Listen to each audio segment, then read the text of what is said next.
मेरा नाम कंचन है। आज मैं अपने पति को जान से मार देने वाली थी क्योंकि मेरे पति ने बहुत बड़ी गलती की थी। मैं गुस्से से किचन में आई और मैंने चाकू उठा लिया था। मुझे डर नहीं था कि मुझे इस सब की सजा भी हो सकती थी, मगर मेरा पति जो मेरे साथ कर रहा था, मैं वो सब कुछ बर्दाश्त नहीं कर सकती थी, क्योंकि बर्दाश्त करना अब मेरे बस से बाहर हो चुका था। सारी जिंदगी मैं अपने पति की हर बात और हर अत्याचार को बर्दाश्त करती आई थी। ये तो मेरे साथ सरासर नाइंसाफी थी, इसको मैं चाहकर भी बर्दाश्त नहीं कर सकती थी। मेरे पति आज किसी की जिंदगी बर्बाद करने वाला था और साथ ही साथ मेरी भी, जबकि मेरी जवान बेटियां थी और मेरी उम्र भी 40 साल थी। इस उम्र में आकर मैं लावारिस नहीं होना चाहती थी। मैं अपने हाथ में तेज धारदार चाकू उठाकर धीरे धीरे उसके कमरे की तरफ जा रही थी। मेरी आंखों में आंसू थे। मैं दरवाजे पर ही रुक गई थी, मगर अंदर का नजारा देखकर तो मेरे पैरों तले से जमीन निकल गई थी, क्योंकि अंदर कुछ ऐसा हो रहा था जिसको मैंने अपनी जिंदगी में पहले कभी नहीं देखा था। सिर्फ उसके बारे में सुना ही था। मेरा रो रो कर बुरा हाल था, क्योंकि पति जैसा भी था तो अपना ही पति। एक पत्नी अपना सब कुछ अपने पति पर न्योछावर कर देती है, और फिर मैंने तो अपने पति के साथ अपनी जिंदगी का इतना बड़ा हिस्सा गुजार दिया था कि अब मैं चाहकर भी उससे अलग नहीं हो सकती थी। मगर आज मैं अपने पति को माफ करने के मूड में नहीं थी, और जैसे ही मैंने कमरे के अंदर कदम रखने के बारे में सोचा तो ये देखकर मेरे होश उड़ गए थे कि मेरा पति तो, मेरे हाथ में जो चाकू था वो भी एक झटके से मेरे हाथ से जमीन पर गिर गया था, और मैं बस एक नजर अंदर कमरे की तरफ देख रही थी और फूट फूट कर रोने लगी, क्योंकि अपने पति की कंडीशन मुझसे सही नहीं जा रही थी। मेरा पति मुझे देखकर मुझसे माफी मांग रहा था, लेकिन मैं चाहकर भी उसकी मदद नहीं कर सकती थी। मुझे आज अपनी आंखों पर विश्वास नहीं हो रहा था कि क्या दुनिया में बुरा करने वाले लोगों के साथ ऐसा भी होता है। मैं एक ऐसी औरत हूँ जिसने अपनी सारी जिंदगी अपने पति की सेवा करने में गुजार दी, मगर फिर भी जब मेरे पति का मन करता तो वो मुझे मारना पीटना शुरू कर देता था, और इतनी बुरी तरह से मारता था कि मेरे शरीर पर जख्म आ जाते थे। सारी जिंदगी मैंने उसके अत्याचार सहते सहते गुजार दी थी, मगर अब मेरे शरीर में उसके अत्याचार सहने की और हिम्मत और ताकत नहीं थी। मेरा पति अपनी मर्जी का मालिक था। वो मुझे तब मारता था जब मैं उसे कोई काम करने से रोकती थी या फिर उसके काम में कोई दखलंदाजी करती थी। हम लोग रहते तो शहर में ही थे, मगर हमारी जिंदगी गांव की तरह थी। कोई देखता तो यही सोचता कि इनके पास तो कुछ भी नहीं है, लेकिन ऐसा नहीं था, क्योंकि हर महीने की पहली तारीख को हमारे हालात बहुत अच्छे हो जाते थे। हमें पूरे महीने पहली तारीख के आने का इंतजार रहता था। मैं अपनी बेटियों की शादी कम उम्र में ही करवा चुकी थी। मेरी 2 बेटियां थीं, और ये सब कुछ मेरे पति की वजह से हुआ था। मेरे पति का कहना था कि लड़कियों की शादी कम उम्र में ही कर देनी चाहिए, वरना बेटियां माता पिता के लिए बदनामी की वजह बन जाती हैं। मगर हर बेटी ऐसी नहीं होती। मैंने अपनी बेटियों को बहुत अच्छे संस्कार दिए थे, लेकिन मेरे पति ने तो मेरी बेटियों की शादी करने की ठान ली थी। इसलिए जैसे ही वो 16 साल की हुई, मैंने उन दोनों की शादी कर दी थी। पहले एक बेटी की और फिर उसके बाद दूसरी बेटी को भी उसकी ससुराल का कर दिया था। बेटियों की शादी तो मेरे पति ने करवा दी थी। भगवान ने उसे बेटा तो कोई दिया ही नहीं था। अब हम दोनों पति पत्नी ही घर में अकेले होते थे। मेरे पति ने मुझे सारी जिंदगी बहुत सताया था, कभी गरीबी से तो कभी अपने बिहेवियर से। जब तक मेरी सास इस दुनिया से नहीं गई, मेरी जिंदगी तो सूली पर लटकी हुई थी, पर उसके बाद भी मेरी जिंदगी में कोई सुकून नहीं आया था। हाँ, अब मेरे ऊपर बुढ़ापा आने लगा था। धीरे धीरे मेरी उम्र बुढ़ापे की तरफ जाने लगी थी। बस जैसे तैसे मैं अपनी जिंदगी को जी रही थी। मेरी जिंदगी में कोई एंजॉयमेंट नहीं थी। बस मैं चाहती थी कि जैसे तैसे मेरी जिंदगी खत्म हो जाए, क्योंकि मेरा कोई अपना नहीं था। माता पिता तो बचपन में ही मर गए थे। मैं लोगों के घरों में काम किया करती थी। तब मेरे पति का दिल मुझ पर आ गया था। वो उस घर में नौकरी किया करता था। वो खुद भी नौकर था और मैं भी उसी घर में नौकरानी थी। इसलिए उसने मुझे पसंद कर लिया और मुझसे शादी कर ली। मेरा पति हर महीने की पहली तारीख को कहीं से बहुत सारे पैसे लेकर आता था। मुझे नहीं पता था कि मेरा पति कहाँ जाता है और ये पैसे कहाँ से लेकर आता है और वो क्या काम करता है। लेकिन जाने से पहले मेरे पति की जेब में 1 लाख रुपए होते थे, लेकिन जब वो घर वापस आता तो यही पैसे डबल हो जाते थे। जैसे 1 लाख रुपए के 2 लाख या फिर 5 लाख रुपए हो जाते थे। मैं अपने पति से कहती थी कि तुम क्या काम करने जाते हो, तो वो कहता कि मैं एंटीक चीजें खरीदता हूँ और उसे महंगे दामों में दूसरी जगह बेच देता हूँ।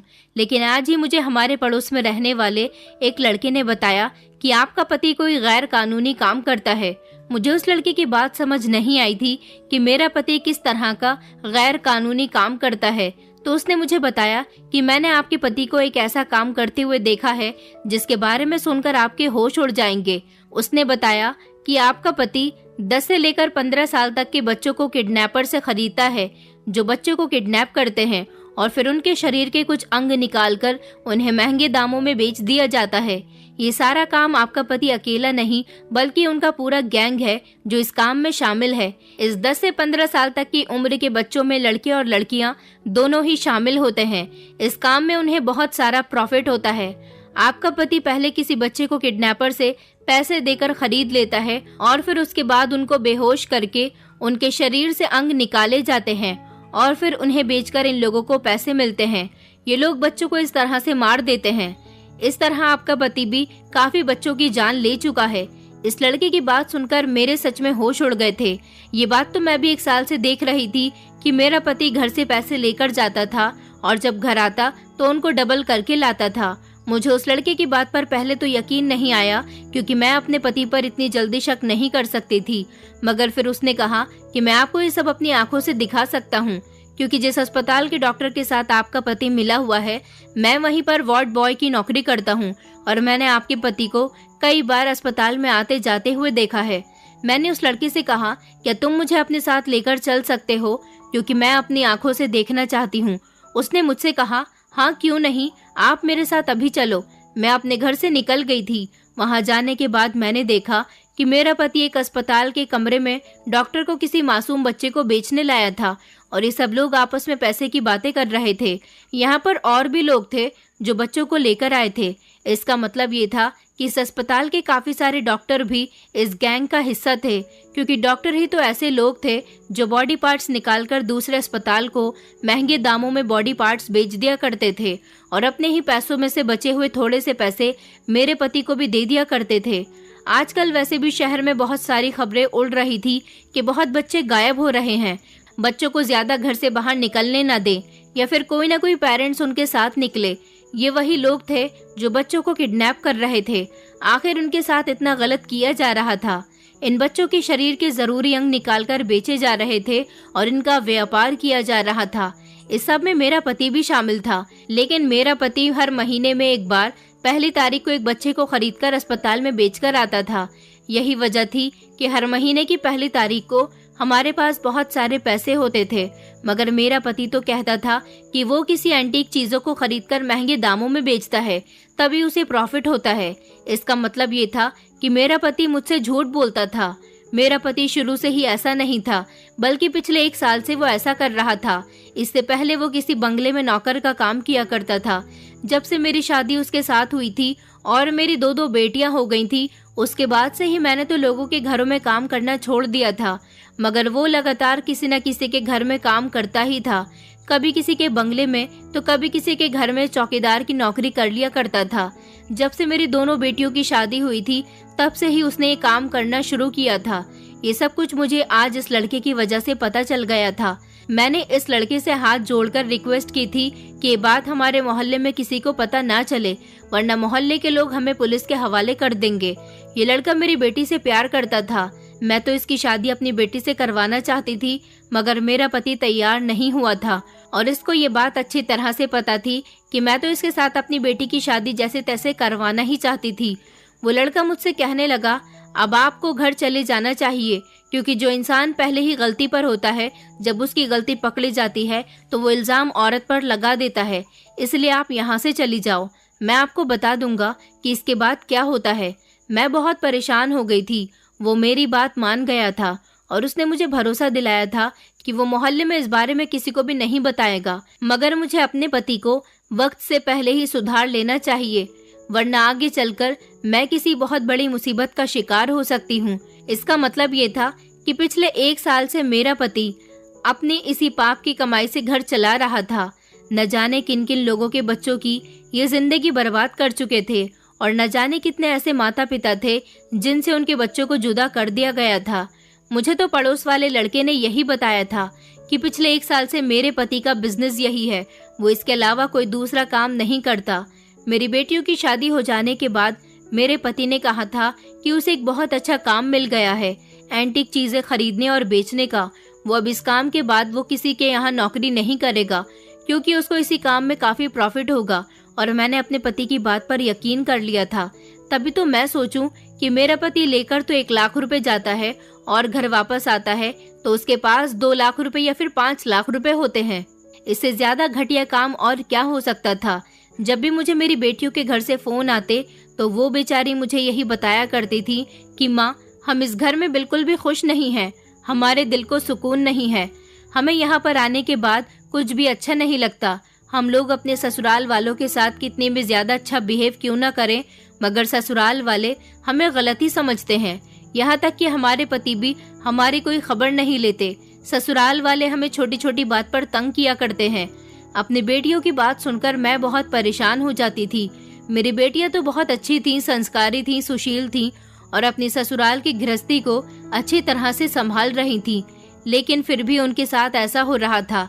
मैं हमेशा अपनी बेटियों के अच्छे भाग्य के लिए प्रार्थना करती रहती थी। मेरी बड़ी बेटी के पास तो 3 साल से कोई बच्चा भी नहीं था, वो अभी तक माँ नहीं बन पाई थी। बच्चा होना या ना होने से कोई मतलब नहीं था।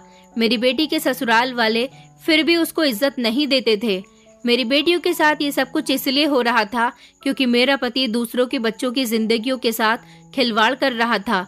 न जाने कितने बच्चों को उनके माता पिता से अलग कर चुका था। इतना सब कुछ करने के बाद भी मेरे पति को किसी की कोई परवाह नहीं थी। वो हर महीने में हजारों रुपये कमाता था, मगर घर में सिर्फ वो खाने पर ही खर्च किया करता था, क्योंकि उसे शुरू से ही अच्छा खाना खाना बहुत पसंद था। वो अच्छे खाने का शौकीन था, वरना तो इस घर में कुछ भी नहीं था। ना ढंग के कपड़े और ना ही ढंग का फर्नीचर, ना कोई मशीन और ना ही कोई अच्छी चीज।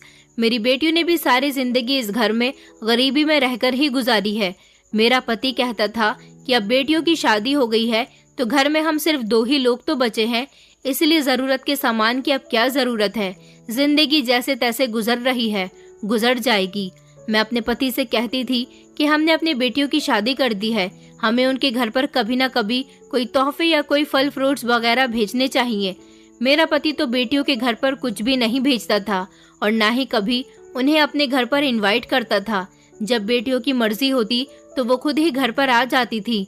जहाँ बेटियों की शादी की जाती है वहाँ से रखरखाव रखना पड़ता है। इस तरह बेटियों की भी ससुराल में इज्जत होती है, लेकिन मेरे पति को ये सब कुछ समझ में नहीं आता था। पता नहीं वो सारे पैसे कहाँ लगा देता था और कहाँ को उड़ा देता था। हाँ, लेकिन कभी कभी मैं उससे पैसे मांगती थी। मैं उसे जितने पैसे मांगती थी तो उसके आधे पैसे वो मुझे दे दिया करता था। मैं खुद ही अपनी बेटियों के लिए कोई चीज ले लिया करती थी। रात हुई तो मेरा पति घर का कुछ सामान और मेरे लिए भी खाने पीने की चीजें लेकर आया। आज मुझे अपने पति पर बहुत गुस्सा आ रहा था। मैंने उससे पूछा कि ये सारा सामान कहाँ से लाए हो, तो वो कहने लगा कि वहीं से लाया हूँ जहाँ से हर महीने की 1 तारीख को लाया करता हूँ। और आज तुम्हें याद है ना कि आज महीने की 1 तारीख है। आज जो मुझे एंटीक चीजें मिली थी वो बहुत अच्छी थी, इसलिए अच्छे दाम मिले हैं। ये लो, तुम भी थोड़े से पैसे रख लो। अपने पति की बात सुनकर मैंने कहा कि नहीं, मुझे पैसे नहीं चाहिए। तो मेरे पति ने कहा, क्यों पैसे नहीं चाहिए, और ये तुम रो क्यों रही हो, आखिर क्या परेशानी है तुम्हें? मैंने कहा, नहीं, कोई परेशानी नहीं है, बस ऐसे ही दिल भर आया था। तुम्हारे पैसे नहीं चाहिए। मैं अपने दिमाग में सोच रही थी कि पता नहीं मेरा पति ये पैसे किन बच्चों की जिंदगियों को उजाड़ने के बाद लेकर आया है, किन माँ बाप के गोद को उजाड़ने के बाद लेकर आया है। और झूठ तो देखो कैसे बोल रहा है। क्या मेरे पति को ये सब करने पर मजबूर करने वाली हमारे घर की जरूरतें थी? लेकिन हमारी कौन सी इतनी जरूरतें थी? आखिर वो इन पैसों का क्या करता था? क्योंकि मेरे पति के पास जैसे ही पैसे आते थे वैसे ही जल्दी जल्दी खत्म भी हो जाते थे। अभी मेरे पति ने लगभग 1 महीने के 1 लाख रुपए कमा लिए थे, लेकिन मुझे तो वो सिर्फ 5,000 रुपए ही दे रहा था, और वो भी मैंने वापस कर दिए। मैं पाप की कमाई के पैसे नहीं रखना चाहती थी। दिन इसी तरह से गुजरने लगे। मुझे कभी कोई ये कहता कि कहीं तुम्हारे पति ने दूसरी शादी तो नहीं कर रखी, तो मैं उन लोगों से कहती कि अगर मेरे पति ने दूसरी शादी की होती तो वो हर टाइम घर में क्यों पड़ा रहता, अपनी दूसरी पत्नी के पास क्यों नहीं जाता, क्योंकि अगर उसका कोई और घर होता तो वो जरूर वहां पर ज्यादा जाता, लेकिन मेरा पति तो हमेशा घर में ही रहता था। महीने की पहली तारीख के अलावा वो 1-2 बार 2-3 घंटे के लिए वो घर से निकल जाता था। अगर उसने किसी से शादी की हुई होती तो क्या वो 2-3 बार उससे मिलता? इसलिए मुझे लोगों की बातों पर यकीन नहीं था, लेकिन मेरी जिंदगी में कुछ न कुछ गड़बड़ जरूर थी। मुझे पता चल गया था कि यह आदमी झूठा है और बहुत बड़ा आरोपी है, और झूठ कभी अकेला नहीं होता, बल्कि अकेला तो हमेशा सच होता है। झूठ के बहुत सारे साथी होते हैं। अगर कल को मेरा पति पकड़ा गया तो उसके पास वापसी का कोई रास्ता नहीं था, सब कुछ खत्म हो जाना था। भगवान ने मुझे कोई बेटा भी नहीं दिया था जिसके सहारे मैं अपनी जिंदगी गुजार लेती। पता नहीं अगर मेरा पति पकड़ा गया तो मैं कहाँ जाऊंगी, क्योंकि मैं तो बेसहारा हूँ, मेरा कोई भी सहारा नहीं है। दोनों बेटियां भी अपने घर की हो चुकी हैं, लेकिन मुझे अपनी जिंदगी से इतना प्यार नहीं था कि मैं अपनी जिंदगी की फिक्र करती कि मैं कैसे रहूंगी, कैसे जीऊंगी। बस जैसा होना था मैं बर्दाश्त कर लूंगी। इस इंसान ने मेरी आत्मा को मार दिया था। गरीबी में रखकर, मुझ पर अत्याचार करके, मुझ पर हाथ उठाकर, मेरे माता पिता को गालियां देकर, मुझे बातें सुनाकर, मुझे धोखा देकर। मेरा पति मेरे मरे हुए माता पिता को गालियां देता था, मुझे गालियां देता था। मुझे अपने पति से नफरत थी। बस मजबूरी में मैं अपनी जिंदगी इसके साथ गुजार रही थी कि ये मेरा पति है। पति जैसा भी हो, लेकिन उसके नाम का जो एक सहारा औरत के साथ लगा हुआ होता है वो कुछ अलग ही होता है। आप लोग समझ रहे होंगे कि मैं क्या कहना चाह रही हूँ, क्योंकि औरत अगर जाकर चांद भी तोड़कर ले आए और शादीशुदा ना हो तो लोग समझते हैं कि वो खुश नहीं है। बेचारी, उसकी तो शादी भी नहीं हुई, उसका तो पति नहीं है, उसका तो अपना घर भी नहीं है। लेकिन अगर औरत पति वाली हो, अपने घर वाली है और रोज अपने पति से मार भी खाती है, तो लोग कहते हैं कि ये खुश है क्योंकि इसका अपना घर है, पति वाली है, अपने ससुराल में ठीक ठाक रहती है। चाहे औरत बेचारी कितने ही बुरे हालात में क्यों ना हो, मगर लोगों को हमेशा अच्छी लगती है। यह हमारे समाज का दोगलापन है, जिन्हीं के ऊपर ये समाज टिका हुआ है, और हम इसका कुछ भी नहीं कर सकते। इसी तरह करते करते अगले महीने की पहली तारीख आने वाली थी और मेरे पति के पैसे पहली तारीख को आने से पहले ही खत्म हो गए। सिर्फ इन 1 लाख रुपए के अलावा उसके पास कुछ नहीं था। वो हमेशा 1 लाख रुपए को बचाकर रखता था, क्योंकि इन्हीं पैसों से उसे अगले महीने कमाई करनी होती थी। पहले मैं अपने पति से बहुत लड़ती थी, तुम्हारे पास पैसे तो बहुत सारे आते हैं, मगर तुम न जाने कहाँ खर्च कर देते हो। इस बार मैंने अपने पति से कोई सवाल जवाब नहीं किया था। मैं चाहती थी कि ये पाप की कमाई हमारे घर से जल्द खत्म हो जाए तो ही अच्छा है। मेरी इन पैसों से बस जान छूट जाए। और फिर मेरा पति घर से चल पड़ा। मुझे पता था कि ये अपने काम के लिए ही जा रहा है। मुझे उसके बारे में पता तो चल गया था, मगर मैं उसे रोक नहीं सकती थी। लेकिन इस बार मेरा पति जब रात को वापस आया तो अकेला नहीं था। पहले तो वो एक अस्पताल से दूसरे अस्पताल जाता था और सारे मामलात को खत्म करके आता था, पर आज जब मेरा पति घर वापस आया तो उसके साथ कोई लड़की थी। मुझे लगा कि मेरी कोई बेटी है, क्योंकि घर में अंधेरा था और मैं अंधेरे में उसे ठीक से नहीं देख पा रही थी। पर अगर मेरी बेटी मेरे पति के साथ आई थी तो इसका मतलब कि कोई गड़बड़ थी। लेकिन जब वो लोग अंदर आए तो उस लड़की के चेहरे पर थोड़ी रोशनी पड़ी, तो मुझे पता चल गया था कि ये लड़की मेरी बेटी नहीं है, मगर ये लड़की मेरी बड़ी बेटी की उम्र की ही थी। ये लड़की जवान और बहुत खूबसूरत लड़की थी। मैंने अपने पति से सवाल किया कि ये लड़की कौन है, तो मेरे पति ने कहा कि मेरे आगे से रास्ता छोड़ो, सारे सवाल दरवाजे पर ही कर लोगी क्या? जाओ, जाकर हम दोनों के लिए खाना निकालो। वो लड़की डरी सहमी और बिल्कुल खामोश सी मेरे पति के साथ खड़ी हुई थी। मैंने अपने पति से चिल्लाते हुए कहा कि भाड़ में गया खाना, पहले मुझे ये बताओ कि ये लड़की कौन है। मेरा पति कहने लगा, ये लड़की मुझे सड़क से मिली है, बहुत डरी हुई लग रही थी। मदद करने के इरादे से इसे मैं अपने घर लेकर आया हूँ।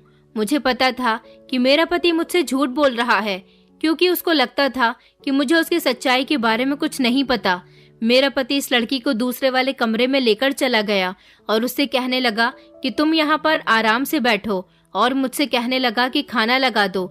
ये लड़की मेरे पति को सड़क से मिली थी या फिर इस लड़की को भी मेरे पति ने किडनैपर से खरीदा था। इस लड़की को खाना खिलाने में तो मुझे कोई प्रॉब्लम नहीं थी। मैंने खाना कमरे में रख दिया था तो मेरा पति भी उसके साथ खाना खाने लग गया। मैंने अपने पति से कहा कि तुम्हारा इसके साथ खाना खाने का क्या मतलब है, तुम जरा मेरे साथ बाहर चलो, मुझे तुमसे जरा जरूरी बात करनी है। मैं अपने पति का हाथ पकड़कर उसे जबरदस्ती बाहर आंगन में लेकर आ गई थी। मैंने अपने पति से कहा कि मुझे ये बताओ कि ये लड़की तुम्हें कहाँ से मिली है। मेरा पति फिर से वही झूठ दोहराने लगा कि मैं इस लड़की को सड़क से उठाकर लेकर आया हूँ, ये बेसहारा है और हमारे घर पर रहेगी। मैं इसको सहारा देना चाहता हूँ, मैं सिर्फ इसकी मदद करना चाहता हूँ और कुछ नहीं। मैंने उससे कहा कि तुम कब से लोगों की मदद करने लगे? मैं तुम्हारी बात पर यकीन नहीं कर सकती क्योंकि मैं भी इसी दुनिया में रहती हूँ। जो बात तुम कह रहे हो वो मैं नहीं मान सकती। सच सच बता दो कि ये लड़की कहाँ से आई है, वरना मुझसे बुरा कोई नहीं होगा। मेरे पति ने कहा, अच्छा तो आज तुम्हारे मुंह में भी जबान निकल आई है। देखो मेरी बात गौर से सुन लो कंचन, ये लड़की इसी घर में रहेगी। मैंने उससे पूछा कि किस रिश्ते से रहेगी और क्यों रहेगी और कब तक रहेगी। उसने कहा कि ये तुम्हें सोचने की जरूरत नहीं है, पर ये लड़की इसी घर में रहेगी और यहाँ से कहीं नहीं जाएगी, तुम्हारी आंखों के सामने रहेगी। तुम समझ रही हो ना मेरी बात को? तुम बस इसके काम किया करो और टाइम पर खाना बना दिया करो। इस लड़की से कोई सवाल जवाब मत करना। इस लड़की का नाम पायल है, यहीं पर ये हमारे साथ रहेगी। जब हमारे सामने ऐसा मर्द खड़ा हो और सीना ठोककर ऐसी बात कहता हो जो आपका पति है, तो आपको फौरन समझ आ जाता है कि इन सारी बातों का मतलब क्या है। मेरा पति इस लड़की को इस घर में क्यों रखना चाहता है और किस हैसियत से रखना चाहता है, मैं सब समझ गई थी। मेरी जगह कोई भी औरत होती तो वो भी समझ जाती। मेरी आंखों में आंसू आ गए, मगर मेरे पति को मुझ पर तरस नहीं आया। मैं वहां से चली गई और अपने कमरे में आकर फूट फूट कर रोने लगी। जिंदगी के इस मोड़ पर, उम्र के इस हिस्से में मेरे पति ने मुझे धोखा दिया, मेरे साथ बेवफाई करने लगा। औरत भी बेचारी कितनी लाचार है। उसे जिंदगी के किसी भी हिस्से में अगर बेवफाई और तलाकशुदा होने का अंदेशा हो तो वो बेचारी ऐसे में ही सहम जाती है। जैसे कल उसकी शादी हुई थी और आज उसको तलाक होने वाली है, क्योंकि उसको पता होता है कि वो उम्र के किसी भी हिस्से में हो तो उसे संभालने वाला कोई इंसान चाहिए, किसी आदमी का सहारा चाहिए। और जब आदमी का सहारा उससे दूर जा रहा हो तो वो बेचारी क्या करे। मेरी हालत भी कुछ ऐसी ही थी, मैं कुछ बोल भी नहीं सकती थी। मैंने अपने पति से फिर से सवाल करने की कोशिश की तो उसने मुझे थप्पड़ मारकर चुप करवा दिया था। अब इस उम्र में तो मैं मार खाती हुई अच्छी तो नहीं लगती थी, इसलिए खामोश हो गई कि मेरा पति जो करता है करता रहे। 2-3 दिन से इस घर में कुछ अलग ही तमाशा हो रहा था। मेरे पति ने पायल को जिस कमरे में रखा हुआ था वो उस कमरे में बार बार जाता था और थोड़ी देर के बाद वापस आ जाता था। मैंने एक दिन खिड़की से झांककर कमरे के अंदर देखा था तो वो उल्टी बैठकर न जाने क्या कर रही थी। मुझे कुछ नहीं दिख रहा था, मगर हर बार मेरा पति उसके पास सिर्फ 10 से 15 मिनट रुककर ही वापस आ जाया करता था। ये लड़की सारा दिन कुछ बोलती भी नहीं थी और न ही कमरे से बाहर निकलती थी। दिन भर डरी सहमी रहती थी। मैंने उससे पूछा कि क्या बात है, तुम कहाँ से आई हो? तो वो कहने लगी कि मेरे माता पिता इस दुनिया में नहीं हैं, मैं अपने चाचा चाची के साथ रहती थी। एक दिन मुझे मेरी चाची ने बाजार में बेच दिया तो मुझे वहां से किसी आदमी ने किडनैप कर लिया। इसके बाद मुझे उस किडनैपर से आपके पति ने खरीद लिया, लेकिन मेरा पति तो बच्चों को किडनैप किया करता था, जबकि ये लड़की तो 18 साल की जवान लड़की थी। एक दिन मेरा पति खाना खा रहा था तो मैंने अपने पति से कहा कि मुझे तुम्हारे बारे में सब कुछ पता है कि तुम क्या करते हो, किस तरह तुम पैसे कमाते हो, लेकिन ये बताओ कि ये लड़की तुम्हें कहाँ से मिली और इसको तुम घर क्यों लेकर आए हो? तो मेरा पति कहने लगा, अच्छा तो तुम्हें सब कुछ पता है, क्या तुमने कभी मेरा पीछा किया है? अच्छा ये बताओ कि तुमने अपने कौन से आशिक से मेरी जासूसी करवाई है? मैंने कहा, मैंने तुम्हारी अपने किसी आशिक से जासूसी नहीं करवाई, बल्कि पड़ोस में रहने वाले लड़के ने मुझे तुम्हारे बारे में सब कुछ बता दिया।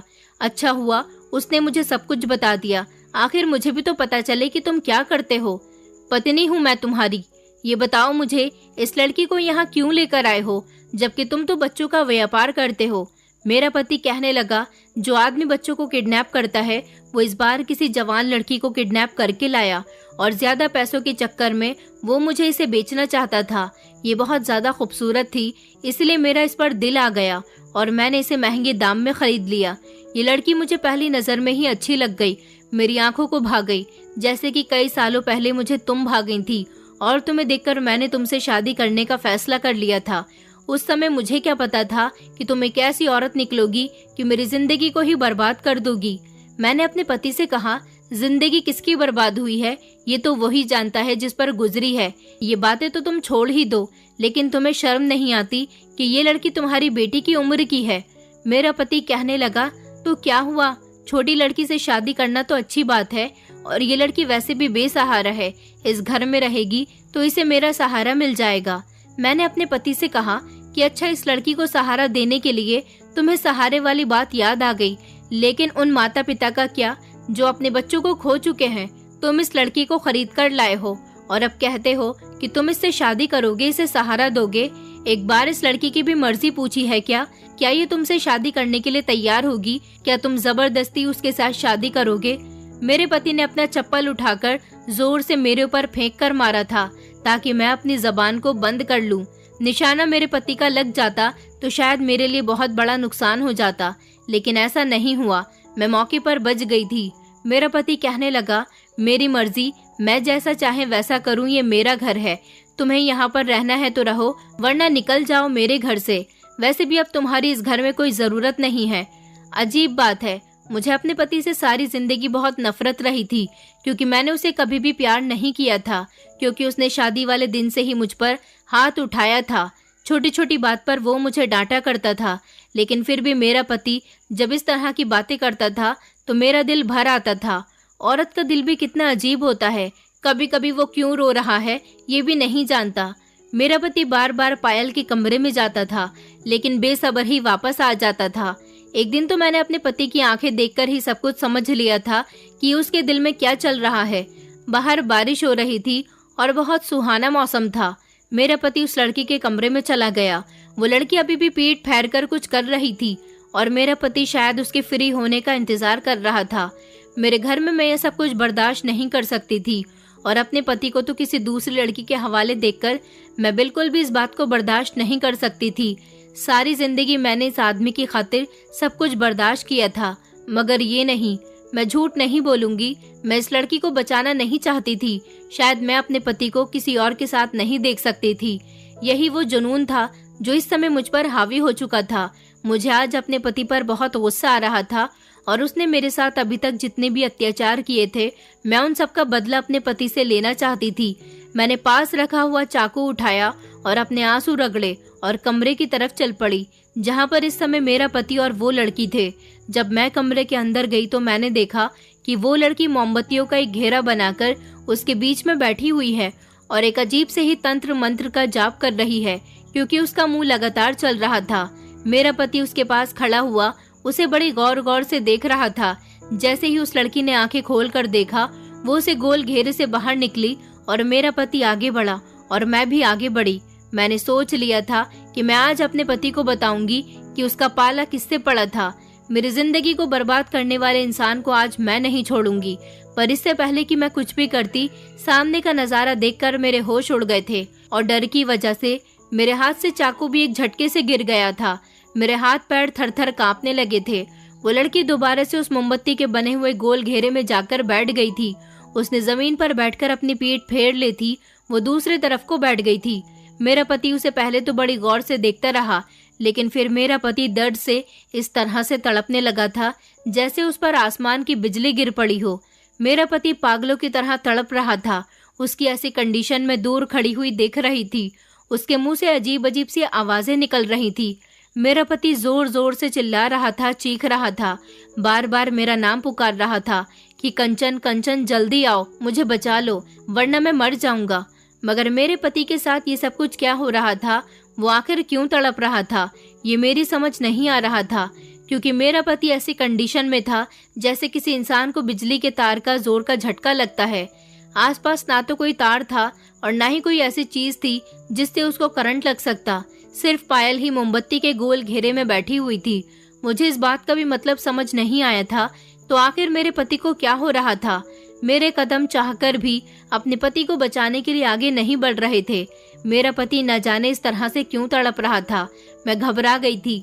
मैं अपने पति को हाथ भी नहीं लगा रही थी। मुझे बहुत डर लग रहा था, लेकिन वो लड़की ऐसे बैठी थी जैसे किसी मंत्र का जाप करने में बिजी है और उसे पता ही नहीं है कि आसपास क्या हो रहा है। मेरा पति इसी तरह से थोड़ी देर के बाद तड़प तड़प कर बेहोश हो गया। जब थोड़ी देर के बाद उसे होश आया तो आसपास के सारे घरों के लोग हमारे घर में इकट्ठे हो गए। बहुत बड़ा तमाशा बन गया था, इतना बड़ा तमाशा कि जिसको देखने के लिए हर इंसान बेचैन हो रहा था। मेरे पति के साथ क्या हुआ था ये तो मैं नहीं जानती थी, उसे पैरालाइज हुआ था या फिर कुछ और, लेकिन मेरा पति जिस तरह से तड़प रहा था वो उसी तरह से जम गया था। उसके हाथ पैर अकड़ गए थे, उसके हाथ पैर बिल्कुल भी हिल नहीं पा रहे थे। मेरे पति के हाथ पैर अपनी जगह पर वापस नहीं आ रहे थे। मेरा पति बोल भी नहीं सकता था, उसे होश भी था, सब कुछ देख भी सकता था, बल्कि सुन भी सकता था। वो सबसे बातें भी कर रहा था, लेकिन अपने हाथ पैर सीधे नहीं कर पा रहा था। मेरे पति की अजीब सी कंडीशन हो गई थी। कुछ देर के बाद ही हमारे घर पर पुलिस भी आ गई। मैंने पुलिस को अपने पति के बारे में सब कुछ बता दिया और उसके गैंग में जो लोग शामिल थे उनके बारे में भी बता दिया, मगर वो लोग कौन थे ये मैं नहीं जानती थी।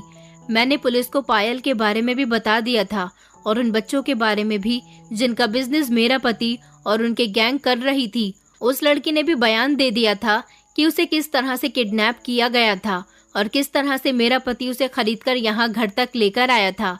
पुलिस वालों ने कहा कि इस लड़की को हम अपने साथ लेकर जा रहे हैं, इसको इसके घर वालों के पास छोड़ने के लिए। अगर वो वहाँ नहीं जाना चाहती तो हम इसे कहीं महिला केंद्र में छोड़ देंगे, जहाँ पर ये अपनी जिंदगी अपने मुताबिक जी सकेगी। पुलिस वालों ने कहा कि आपके पति को तो कड़ी सजा होगी क्योंकि आपके पति पर बहुत बड़ा केस बनता है, लेकिन ये जिस हालत में है अभी हम इसको अरेस्ट नहीं कर सकते, मगर हम उन लोगों को अरेस्ट जरूर कर लेंगे जो इनकी गैंग के लोग हैं। आपका पति जब ठीक हो जाएगा तो हम इसे लेने के लिए आ जाएंगे और आपका घर तो हमने देख ही लिया है और इस गैंग का राज भी फाश हो चुका है जो बच्चों को किडनैप कर रहे थे। मेरा मोबाइल नंबर भी पुलिस वालों ने ले लिया था और कहने लगे कि जैसे ही तुम्हारा पति ठीक हो जाए इसको सजा मिलनी ही है, हम इसको अरेस्ट करने के लिए आ जाएंगे। लेकिन याद रहे कि आपका पति यहाँ से भागना नहीं चाहिए, अगर ये यहाँ से भाग गया तो हम इसे कहीं से भी खोज निकालेंगे। मैंने पुलिस वालों से कहा कि जैसा आपको बेहतर लगे आप वैसा ही करना। पुलिस वाले थोड़ी बहुत बातचीत करने के बाद वहाँ से चले गए थे और पायल को भी अपने साथ ले गए थे, मगर जाने से पहले वो मेरे पास आई तो मैंने उससे पूछा कि आखिर तुम क्या कर रही थी और तुमने मेरे पति पर ऐसा क्या किया था कि उसकी कंडीशन ऐसी हो गई। मैंने देखा था कि तुम कुछ पढ़ रही थी और उस मोमबत्ती के गोल घेरे में पीट करके बैठ गई थी। तुम्हारी आंखें बंद थी, तुमने मेरे पति को देखा तक नहीं था। आखिर तुमने ऐसा भी क्या किया था कि मेरे पति की हालत ऐसी हो गई? तुमने आखिर ये सब कैसे किया? कैसे बिना बिजली के तार के मेरे पति को करंट लग गया? क्योंकि जिस डॉक्टर को मेरे पति को दिखाया गया था वो कह रहा था कि मेरे पति को करंट लगा है और मैंने बात बनाने की वजह से लोगों के और पुलिस के सामने ये बात कह दी थी कि हाँ मेरे पति को करंट ही लगा है, क्योंकि वहाँ पर कोई तार पड़ा हुआ था जिसकी वजह से मेरे पति को करंट लग गया। क्योंकि मुझे कोई भी झूठ बोलकर बात को दबाना था। पहले ही हम लोगों का काफी तमाशा बन चुका था। बताओ तुम कि मेरे पति को करंट कैसे लगा था, करंट कहाँ से आया था, ये कोई भी नहीं जानता था। मैं भी कुछ नहीं जानती क्योंकि मैं भी वहीं पर ही खड़ी हुई थी। पायल ने मुस्कुराकर मेरी तरफ देखा और कहने लगी कि बचपन में मेरे पिताजी काला जादू किया करते थे। मैं अपने पिताजी के हमेशा साथ रहती थी, इसलिए उनको देख देख कर मुझे काला जादू करना आ गया, मगर मैंने कभी भी इसका इस्तेमाल नहीं किया था। आज मैं जानती थी कि तुम्हारा पति मेरी इज्जत के साथ खिलवाड़ करना चाहता है और उसके बाद वो मुझसे शादी भी करेगा। मैंने अपनी जिंदगी में अपने ऊपर बहुत सारे अत्याचार सहे हैं, लेकिन मैं कभी भी अपनी इज्जत के साथ किसी इंसान को खिलवाड़ करने नहीं दूंगी। तुम्हारा पति जब जब मेरे पास इस इरादे से आता था तो मैं उसे अपने काले जादू से खामोश कर दिया करती थी, जिसकी वजह से वो 10-15 मिनट बाद ही कमरे से बाहर निकल जाता था। लेकिन आज तुम्हारा पति पक्का इरादा कर चुका था कि वो मेरी इज्जत खराब करके ही रहेगा, इसलिए मैंने तुम्हारे पति पर काला जादू किया, जिसकी वजह से उसकी सातों शक्तियां तुम्हारे पति पर हावी हो गईं और शक्तियों के असर से और शक्तियों की वजह से तुम्हारे पति को जोरदार झटके लगने लगे और वो अपनी हालत खराब कर बैठा। मैंने कभी किसी के साथ बुरा नहीं किया, लेकिन मैं भी आज ऐसा करने पर मजबूर थी। मुझे तुम्हारा घर भी नहीं तोड़ना था। मैंने आज इतनी बड़ी शक्तियों का इस्तेमाल पहली बार किया था। मुझे पूरा भरोसा था कि मेरी जान जरूर बच जाएगी। देखो, तुम्हारे पति ने मेरे साथ बुरा किया, आज उसकी हालत कैसी हो गई। आपके लिए तो मेरा दिल बहुत परेशान है। अगर आप चाहो तो अपने पति को छोड़ सकती हो, क्योंकि आपका पति कोई अच्छा इंसान नहीं है। मेरे साथ चलो, आप भी मेरे साथ महिला केंद्र में रहना। मैंने कहा कि नहीं, मैं नहीं जा सकती। ये इंसान जैसा भी है मेरा पति है, मैं अपने पति को इस हाल में नहीं छोड़ सकती। एक औरत का फर्ज है कि वो अपने पति की सेवा करे। मैंने सारी जिंदगी अपने सारे फर्ज निभाए हैं, तो मैं अब भी इस फर्ज से दूर नहीं हो सकती। अब मुझे ही इसका ख्याल रखना पड़ेगा। जब तक ये ठीक नहीं हो जाता, इसको सजा भी नहीं होगी। ये जैसे ही ठीक होगा, इसे खुद सजा मिल जाएगी, और अगर ये ठीक भी नहीं हुआ तो यही इसकी सजा है। जब तक मेरे पति के शरीर में आखिरी सांस बाकी है, मैं इसका ख्याल रखूंगी, चाहे मेरा पति इस काबिल हो या नहीं हो। मैं सब कुछ अपने पति के लिए नहीं, बल्कि एक पत्नी होने के नाते करूंगी। तुम्हारी किस्मत अच्छी थी, तुम जाओ यहाँ से और पुलिस को सब कुछ बता देना। इस पूरी गैंग को पकड़वाना जो मासूम बच्चों की जिंदगियों के साथ खिलवाड़ कर रही है। उस लड़की ने कहा कि मैं ऐसा ही करूंगी, बस आप अपना ख्याल रखना। ये कहकर वो मेरे घर से चली गई थी। आज इस बात को पूरे 5 साल गुजर चुके हैं। मेरे पति की हालत थोड़ी सी बेहतर हुई है, लेकिन अभी भी वो बिस्तर पर ही है। रोज अपने मरने की प्रार्थना करता है, अपने मुंह से कहता है कि मैं मरना चाहता हूँ, लेकिन उसकी मौत नहीं आ रही। मैं अपने पति का ख्याल रखती हूँ, उसे अपने हाथों से खाना खिलाती हूँ, उसके सारे काम करती हूँ। मेरी बेटियां भी अपने पिता से मिलने के लिए आती हैं। वो भी कई कई दिन हमारे घर पर गुजार जाती हैं, ताकि अपने पिता की सेवा कर सकें। मेरा पति अब हम लोगों से कुछ नहीं कहता, बस हमें गौर गौर से देखता रहता है। कुछ बोलने की कोशिश करता है और कुछ भी नहीं कहता।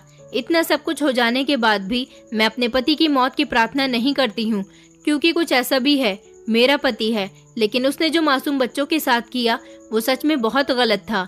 पुलिस ने उसके साथ के सारे लोगों को पकड़ लिया, मगर मेरे पति को पकड़कर वो लोग उसे क्या सजा दे सकते हैं, क्योंकि उसको तो सजा कुदरत दे रही है।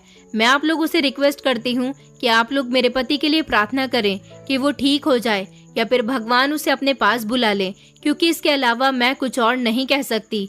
दोस्तों, उम्मीद करती हूँ आपको हमारी कहानी पसंद आई होगी। कहानी पसंद आई है तो वीडियो को लाइक करें, चैनल पर नए हैं तो चैनल को सब्सक्राइब करें, और हाँ, नोटिफिकेशन बेल को जरूर दबाएं ताकि अगली अपडेट सबसे पहले आपको मिले।